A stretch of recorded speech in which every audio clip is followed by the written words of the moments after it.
My uncle left his entire fortune to whoever could solve his riddle, so our family turned savage. Uncle Garrett was the black sheep who'd made millions in tech before anyone knew what cryptocurrency was. While the rest of us scraped by working dead-end jobs and maxing out credit cards, he lived in a sprawling mansion with 7 bedrooms, a wine cellar worth more than most people's houses, and a garage full of cars that cost more than my annual salary. When he died suddenly at 52 from a heart attack, we all secretly expected his fortune to go to some obscure charity. His final middle finger to the family who'd treated him like a pariah for decades. Instead, his lawyer called us all to his office and read the strangest will any of us had ever heard. To my greedy relatives who only called when they needed money or wanted to complain about their pathetic lives, I'm giving you one chance to prove you're worth more than the sum of your failures. Solve my riddle, claim everything I've built, fail, and it all burns in a magnificent bonfire while you watch from the street. The riddle was printed on expensive letterhead, sealed in individual envelopes for each family member. Where shadows dance but cast no light, where silence screams throughout the night, where memory lives but time stands still, find the key to my last will.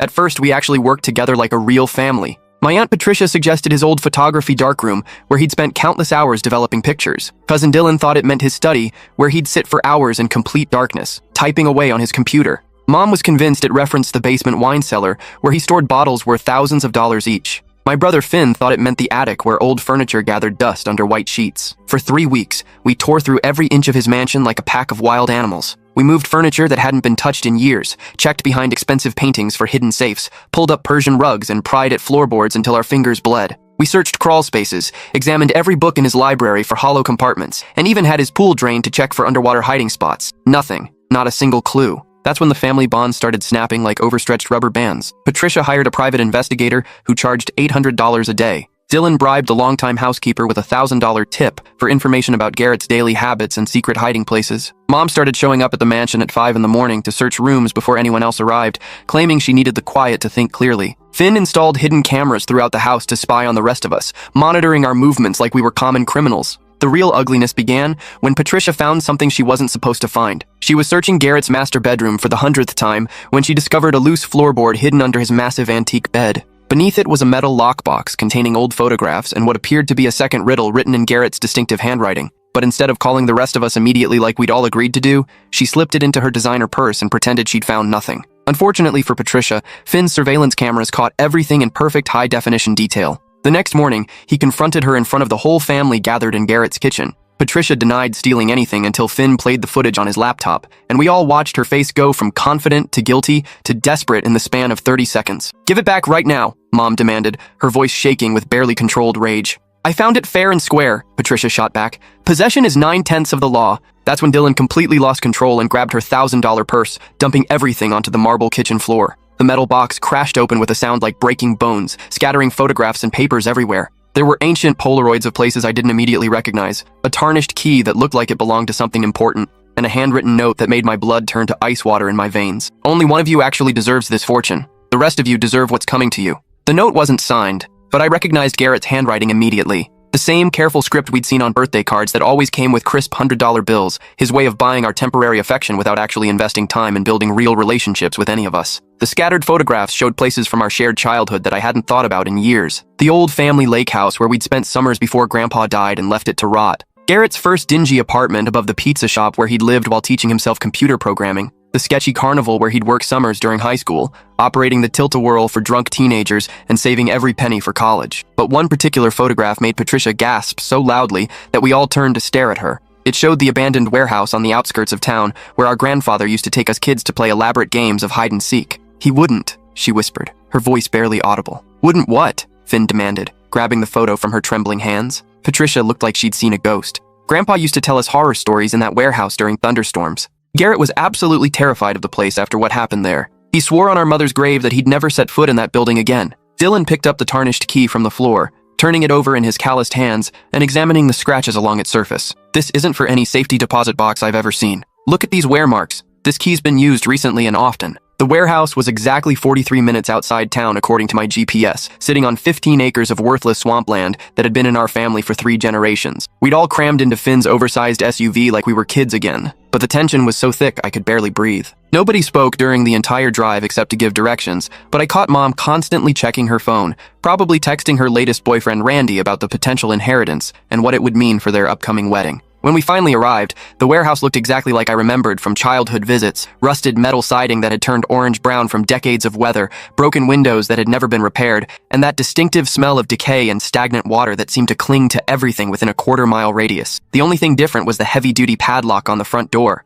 which looked expensive and recently installed. Dylan's key fit the lock perfectly, turning with a satisfying click that echoed across the empty parking lot. Inside, our flashlights revealed something that should have been impossible. The warehouse had been completely renovated from top to bottom. The concrete floors were spotless and painted a clean white. The walls had been insulated and covered with fresh drywall. Professional lighting fixtures hung from the exposed ceiling beams. And there, positioned in the exact center of the cavernous space, sat an antique wooden table with 5 chairs arranged in a perfect circle. On each chair sat a manila envelope with our names written in Garrett's careful handwriting. "This is absolutely insane," Finn muttered under his breath, but he was already walking toward his designated chair like he was hypnotized. My envelope contained another riddle, but this one felt different, more personal and menacing. "Before you stands your final test, one truth will put your greed to rest. Choose wisely what you value most, or join me as a warning ghost." Beneath the riddle was a typed confession that made my stomach turn, and my hands shake so violently I could barely hold the paper steady. When we were kids, maybe 15 years ago, Garrett had been watching us play an elaborate game of hide-and-seek in this exact warehouse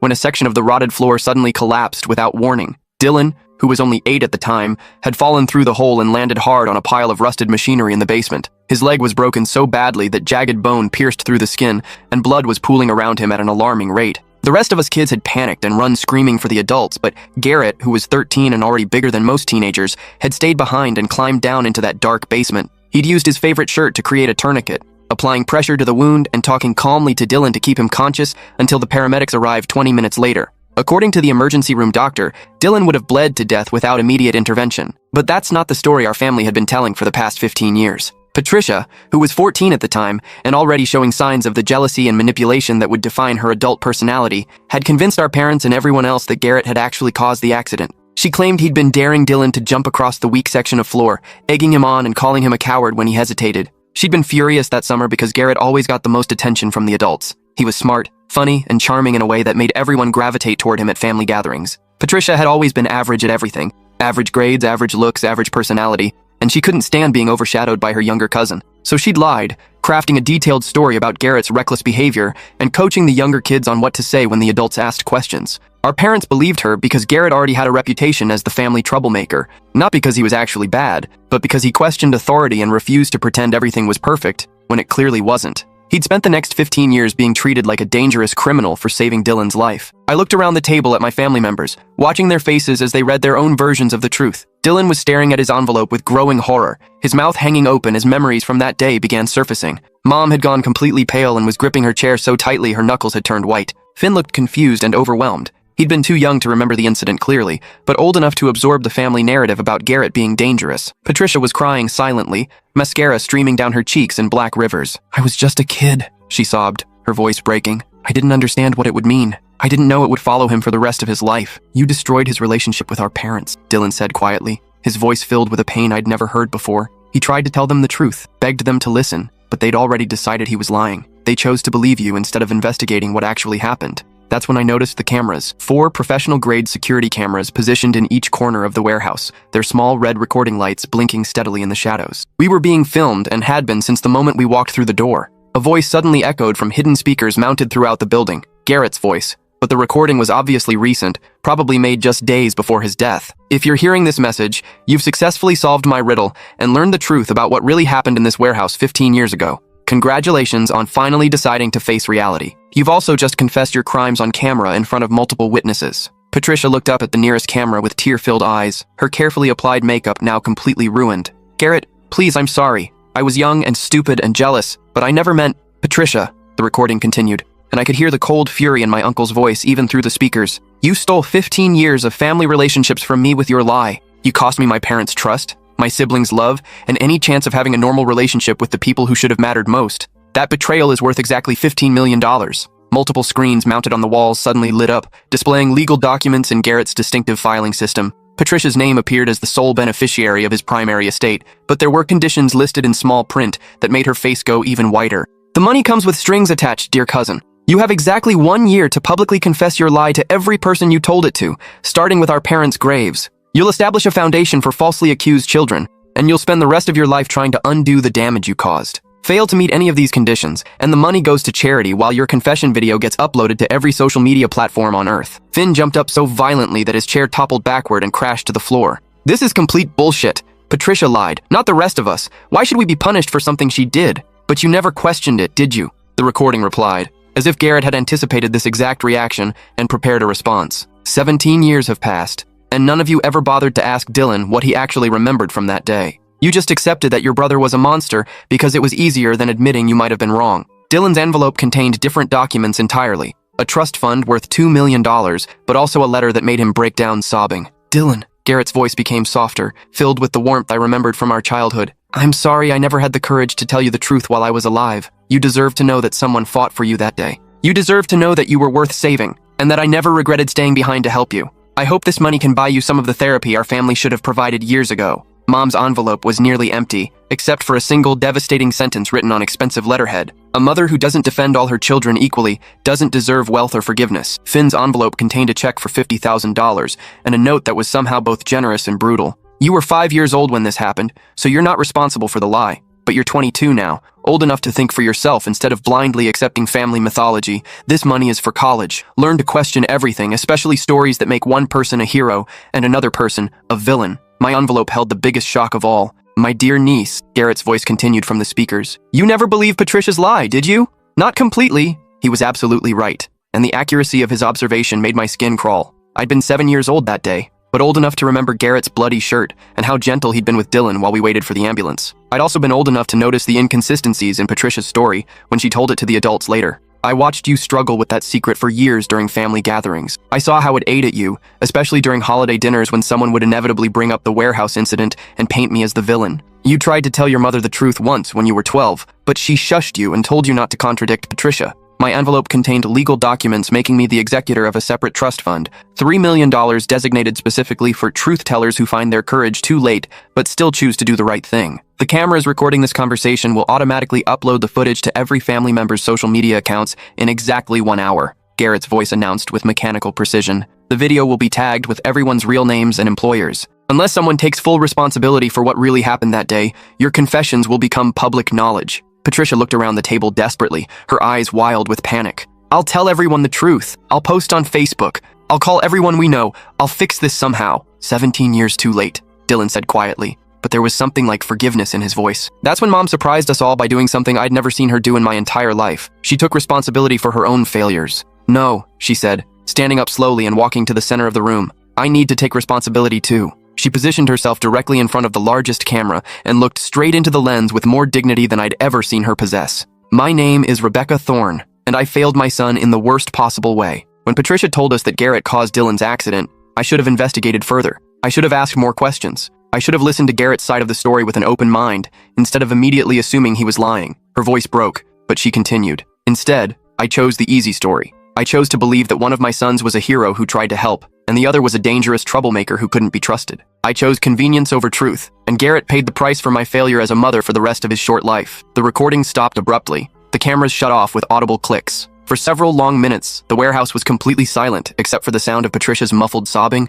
and the distant hum of traffic on the highway. Then Finn started laughing. Not the sound of humor, but the kind of bitter, hollow laughter that comes when someone realizes their entire life has been built on lies and false assumptions. So what happens now? He asked, his voice cracking. Do we all just pretend this never happened and go back to our miserable lives? No, Dylan said firmly, standing up with more strength than I'd seen from him in years. Now we do what Garrett actually wanted us to do. We tell the truth, even when it's uncomfortable. We stop protecting people who don't deserve protection. We start being the family he deserved to have. 6 months later, Patricia had used her inheritance to establish the Garrett Thorne Foundation for wrongly accused children, providing legal aid and counseling services for kids who'd been blamed for things they didn't do. The foundation's first major case involved a teenage boy who'd been expelled from school based on false accusations from a jealous classmate. Patricia saw herself in both the accuser and the accused, and fought harder for justice than anyone expected. Dylan donated his entire trust fund to expand the foundation's reach, saying that money couldn't buy back his lost relationship with Garrett, but it might prevent other families from making the same mistakes. He also started therapy and began speaking publicly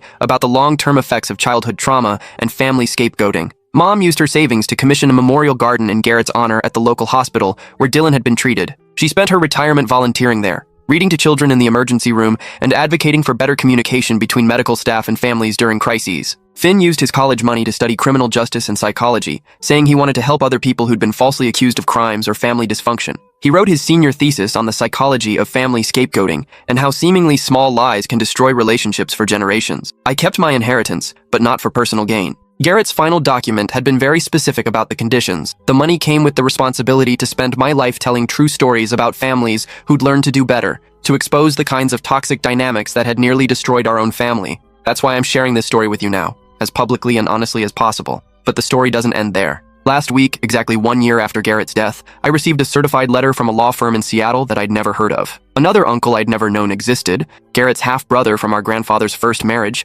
had died and left very specific instructions for his will to be read only if I was present as a witness. The lawyer, a stern woman in her 60s, handed me a sealed envelope with my name written in handwriting that looked eerily similar to Garrett's. Inside was a photograph of Garrett and this mysterious uncle standing together and smiling in front of a building I didn't recognize. On the back, someone had written in careful script, "Some family secrets run deeper than others." The real riddle was never about money. It was about whether your generation would choose truth over comfort when it really mattered. Below that message was an address in Montana and another old-fashioned key, this one made of brass and worn smooth from decades of use. The lawyer explained that this uncle, whose name was Thomas, had been watching our family drama unfold from a distance for years. He'd known about Patricia's lie, about our parents' failure to investigate, and about Garrett's years of isolation and pain. He'd also left me an inheritance, but only if I agreed to continue what Garrett had started. Thomas believed that some family traditions are worth breaking, the lawyer said, but others are worth starting. I drove to Montana the next morning, my car loaded with camping gear and enough supplies for a week.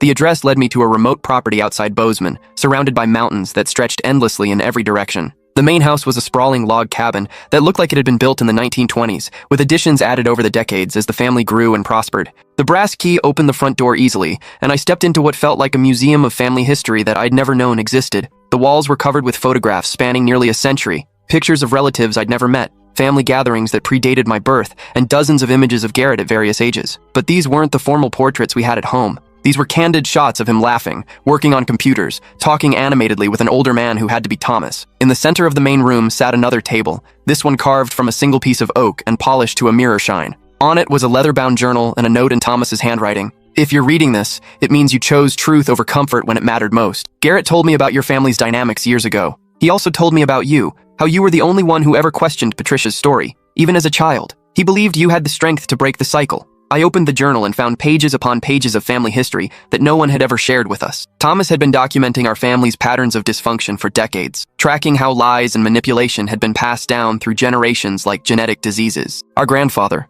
the man we'd all remembered as a loving patriarch who told stories and took us on adventures, had actually been an alcoholic who'd abandoned his first wife and son when Thomas was only 3 years old. He'd reinvented himself completely, marrying our grandmother and creating a new family while pretending his previous life had never existed. The pattern repeated with our parents' generation. Our father had covered up a hit-and-run accident in college, letting an innocent classmate take the blame and serve 2 years in prison. Our mother had stolen money from her employer to pay for our house, then manipulated the company's accounting system to frame a coworker for the theft. Garrett had discovered these secrets during his teenage years while helping our father with computer problems. He'd found hidden files containing evidence of both crimes, along with documentation showing how our parents had systematically destroyed the lives of innocent people to protect themselves. That's when everything about our family dynamics started making sense to me. Garrett hadn't been the family troublemaker because he was inherently bad. He'd been asking uncomfortable questions because he'd learned that our entire family foundation was built on lies and betrayal. Our parents had treated him like a threat because he represented the possibility that their carefully constructed facades might crumble. When Patricia lied about the warehouse incident, it gave them the perfect excuse to discredit him completely. They could dismiss anything he said about their past crimes as the ramblings of a dangerous child who couldn't be trusted. Thomas's journal contained copies of legal documents proving every allegation, police reports, court transcripts, medical records, employment files, all meticulously organized and verified. He'd spent decades building an airtight case against our parents and grandparents, waiting for the right moment to expose the truth, but he'd never acted on the information. "I was a coward," his final entry read. "I had the power to clear innocent people's names and bring justice to the victims of my family's crimes. Instead, I chose silence because confronting the truth would have meant losing the only family I had left, even if that family was built on foundations of lies." At the bottom of the journal was a phone number and an instruction. "Call this number if you're ready to finish what I should have started." I dialed the number with trembling hands. A woman answered on the first ring. "Ms. Thorne, I've been expecting your call. My name is Detective Rodriguez. I worked the case your Uncle Thomas contacted us about 15 years ago. She explained that Thomas had approached the police with his evidence shortly after Garrett's warehouse incident, hoping to provide context for the family dynamics that had led to Patricia's lie. But the statute of limitations had expired on both of our parents' crimes, making prosecution impossible. However, Detective Rodriguez continued, the victims are still alive. The man who served time for your father's hit-and-run accident is now 63 and living in Oregon. The woman who was fired and prosecuted for your mother's embezzlement is 58 and struggling to make ends meet in a nursing home she can't afford. She gave me their contact information and Thomas's final request. Use Garrett's foundation and my inheritance to provide restitution to the people our family had wronged. The conversations were the hardest I'd ever had in my life. Martin Espinoza, the man who'd served 2 years for our father's hit and run, cried when I called to explain what had really happened. He'd lost his scholarship, his fiancée, and his entire future because of a crime he didn't commit. He'd spent 40 years carrying the shame of something our father had done. I always wondered why your father was so kind to me after the trial, he said. He visited me in prison twice, brought me books, told me he was praying for my rehabilitation. I thought he was just a good Christian man trying to help a criminal find redemption. Our father had been visiting his victim to manage his own guilt, not out of genuine compassion. Louise Chen, the woman our mother had framed for embezzlement, had lost her career in accounting and never worked in finance again. She'd spent her savings on legal fees trying to prove her innocence, then worked minimum wage jobs for the rest of her life because no one would hire her with a criminal record. Your mother sent me a Christmas card every year for 20 years, Louise told me. She'd write little notes about how she was praying for my family and hoping I was finding peace. I kept them because I thought they meant someone still believed I was a good person. Our mother had been sending Christmas cards to the woman whose life she'd destroyed. Using Thomas's documentation and the foundation's legal team, we were able to provide full restitution to both victims. Martin received enough money to buy a house and secure his retirement. Louise's criminal record was expunged, and she received compensation that covered her lost wages and pension contributions over 4 decades. But the most difficult part was yet to come. Thomas had left specific instructions for handling our parents' reactions to the revelations. They were both still alive, though our father was in early-stage dementia, and our mother was living in an assisted care facility after a stroke. I drove to the care facility with copies of all the evidence, knowing this conversation would destroy what little remained of our family relationships. Mom was sitting in her wheelchair by the window when I arrived, staring out at the garden with the blank expression that had become her default since the stroke. Her speech was limited, but her mind was still sharp enough to understand what I was showing her. I spread the documents across the table in front of her and watched her face change as she recognized her own handwriting on the forged accounting records. Martin, Louise, she whispered, the only 2 words she managed to speak during our entire conversation. I explained how Thomas had documented everything, how the victims had suffered for decades, and how we were using Garrett's foundation to provide restitution. I told her about the Christmas cards she'd sent to Louise, and how they'd been received by a woman who had no idea why her life had been destroyed. Mom started crying, not the gentle tears of an elderly woman, but the raw, devastating sobs of someone whose entire sense of self was crumbling. When I was finished explaining everything, she pulled a notebook from her bedside table and wrote a single sentence with her shaking left hand. Tell them I'm sorry. I left the care facility and drove straight to our father's memory care unit. Dad was in the common room, working on a jigsaw puzzle that he'd been assembling and disassembling for weeks without remembering that he'd done it before. When I showed him the police reports from his hit-and-run accident, something flickered in his eyes, a moment of clarity that pierced through the fog of dementia. Martin was a good kid, he said suddenly, his voice stronger than it had been in months. He didn't deserve what happened to him. For just a few minutes, my father remembered everything. He told me about the night of the accident, how he'd been drunk and driving home from a party when he'd hit Martin's bicycle. He'd panicked and driven away, then come back hours later pretending to be a witness who'd found the scene. I knew he was innocent, Dad said. I watched them arrest him and I said nothing. I visited him in prison because I thought if I was kind to him, somehow that would make it less evil. The clarity faded as quickly as it had come, and Dad went back to his puzzle, forgetting our conversation entirely. But I'd gotten what I came for. Confirmation that Thomas's evidence was accurate, an acknowledgement that our parents had knowingly destroyed innocent lives. Over the next 6 months, I worked with the Foundation's legal team to contact every person our family had ever wronged. Thomas's journal contained references to dozens of smaller incidents, co-workers who'd been fired based on false accusations,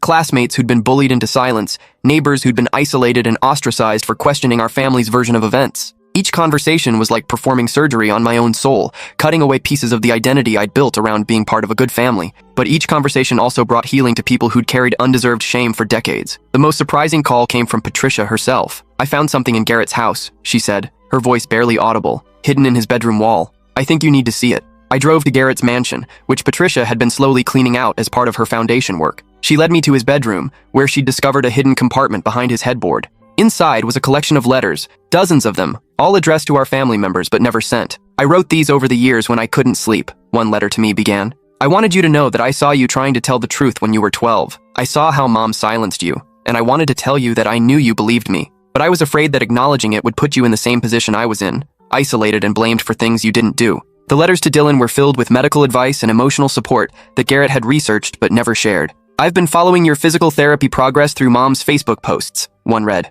"I found some experimental treatments that might help with your chronic pain, but I didn't know how to contact you without causing more family drama." The most devastating letters were the ones addressed to our parents. "I forgive you for choosing to believe Patricia's lie," he'd written to Mom. "I understand that admitting you were wrong would have meant confronting your own capacity for poor judgment. But I need you to know that your choice to believe I was dangerous meant I grew up thinking I actually was dangerous. I spent 15 years afraid of my own capacity for violence because the people who should have known me best told me I was capable of hurting children." To Dad, "I know about the hit-and-run accident and Mom's embezzlement. Uncle Thomas told me everything when I turned 18. I've spent my entire adult life wondering if I inherited your capacity for destroying innocent lives, or if I could choose to be different. I chose to be different, but that choice cost me my family." The final letter, dated just a week before his death, was addressed to all of us. "I'm dying of a heart condition that probably could have been treated if I'd had a family support system encouraging me to seek medical care earlier. But I was so used to being seen as the family problem that I ignored my symptoms until it was too late. I don't blame you for my death, but I want you to understand that isolation kills people just as surely as any disease. I've set up the riddle and the warehouse revelation not to punish you, but to give you a chance to choose truth over comfort. If you're reading this letter, it means you made the right choice. It means the next generation of our family might actually have a chance to be healthy. The foundation isn't about my legacy. It's about giving other falsely accused children the support system I never had. It's about breaking the cycle of lies and manipulation that has defined our family for 4 generations. Thomas has more information about our family history. He's been too afraid to share it while he's alive, but he's left everything to you, my dear niece, because he believes you have the strength to handle the truth. Some stories are meant to end. Others are meant to transform into something better. I love you all, even though I couldn't figure out how to maintain relationships with you while also maintaining my integrity. Choose better for your children." Patricia and I cried together in Garrett's empty bedroom, mourning not just his death, but the relationship we could have had if our family had chosen truth over convenience decades ago. 2 weeks later, Thomas's lawyer contacted me with information about a final request. Thomas had purchased property in Montana specifically to establish a retreat center for families dealing with false accusations, scapegoating, and generational trauma. The buildings were already constructed. They just needed staff and programming. He wanted it to be called the Garrett Thorne Center for Family Truth, the lawyer explained. He hoped you'd consider running it. I moved to Montana 6 months ago. The center officially opened in January, offering week-long programs for families ready to confront their own patterns of dysfunction and deception. We provide therapy, mediation services, and legal advocacy for people trying to clear their names or repair relationships damaged by false accusations. Patricia visits every few months, bringing updates on the foundation's work and progress reports on the families we've helped. Dylan completed his psychology degree and joined our staff as a trauma counselor. Finn transferred to the University of Montana and helps with our legal advocacy program. Mom died peacefully in her sleep last winter. Her last words to the nursing staff were, "Tell Martin and Louise I'm sorry." We held a small memorial service and donated her remaining savings to the foundation. Dad's dementia has progressed to the point where he no longer recognizes any of us, but the memory care facility staff says he frequently talks about a boy named Martin and asks if anyone knows whether he's okay. The most recent development came just last month, when Detective Rodriguez called with news that shocked me. "We've had a breakthrough in the Louise Chen case," she said. "Your mother's former employer has agreed to issue a public apology and provide additional compensation. Apparently, your foundation's work has inspired other companies to review their old files for cases where employees might have been wrongly terminated." She paused. "There's more. We've identified 17 other cases from the same time period where the real perpetrator was protected while innocent employees were blamed. Your family's pattern of framing others wasn't unique. It was part of a broader culture of corruption at that company." Louise Chen, now 71, has become a volunteer advocate for our center. She helps other elderly people who are trying to clear their names after decades of carrying undeserved shame. Martin Espinoza, now 65, used his restitution money to establish a scholarship fund for formerly incarcerated people trying to rebuild their lives. He calls it the Second Chance Foundation, and he visits our center annually to speak with families about the long-term effects of false accusations. "The hardest part wasn't the prison time," he tells our guests. "It was the 40 years afterward. Always wondering if people could see the criminal record when they looked at me. Always feeling like I had to work twice as hard to prove I was worthy of basic human dignity." Both Martin and Louise have said that learning the truth about what happened to them, even decades later, was more healing than any therapy or compensation we could provide. Last week, I received another mysterious envelope, this time delivered by hand to the center's front desk. Inside was a photograph of a young girl I didn't recognize, standing in front of a house that looked familiar but which I couldn't quite place. On the back was written, "Garrett had a daughter. Her name is Emma. She's 22 now, and she's been waiting her entire life to meet her family. She's also been waiting for someone to tell her the truth about why her father never contacted her." Below that was an address in Portland and a phone number. "I'm driving to Portland tomorrow morning. Some family stories never really end. They just reveal new chapters when you're finally ready to handle the truth." Emma answered the phone on the first ring. as if she'd been waiting by it for years. "Is this about my father?" she asked before I could introduce myself. "Yes," I said. "I'm your cousin, and I have a lot to tell you. The cycle of secrets ends with my generation. The cycle of truth begins with hers.